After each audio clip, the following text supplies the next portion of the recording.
Феникс құсы крематорийдің жұмысшыларын жынды қылып жібереді екен.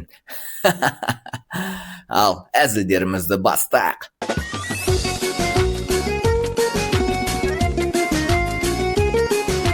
Автобуста терлеп кеткен терезені сүртіп жатсам, біреу менімен бірге қарап тұрады. Ашуың келеді ғой. Өзі сүртпеген қарама енді.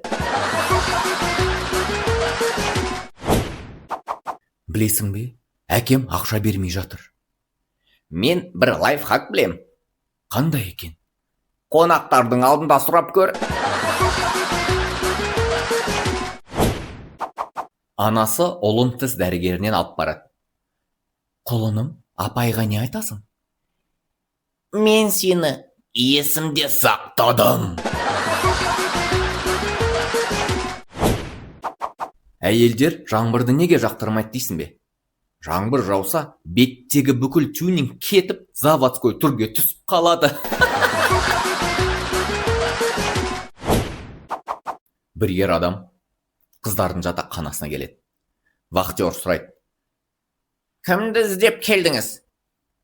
Ал сіз өзіңіз кіммен кеңес берер едіңіз?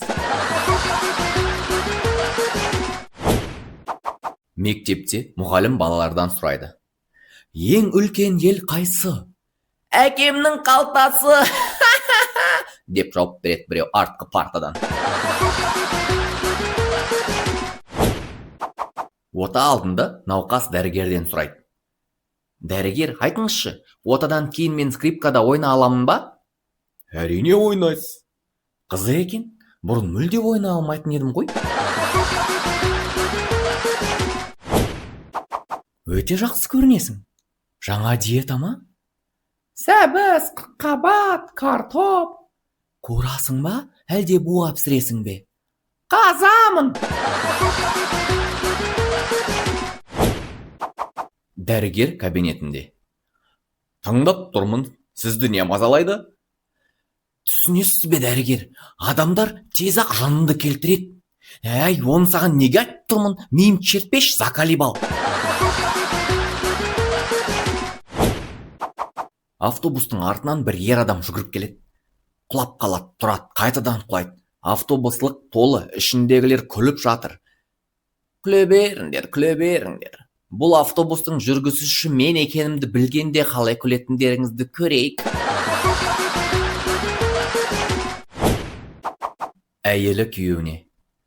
Маған ақша көп керек. Эпиляцияға, маникюрге, педикюрге, мелировкаға, косметикаға. Күйеуі. Маған бір ғана ой келіп тұр. Сонда мен не, бірден әдемі боп тудым ба? Жас ханым көлігін бағдар шамның қызыл түсіне тоқтатады. Сар жанат, ханым тұр. Жасыл жанат, ханым тағы да тұр. Қайтадан қызыл жанат. Артындағы көліктер сигнал беріп жатыр. Сол сәтте бір полицей жаймен келіп, сыпайы түрде. Ханым, басқа түсті қалайсыз ба әлде?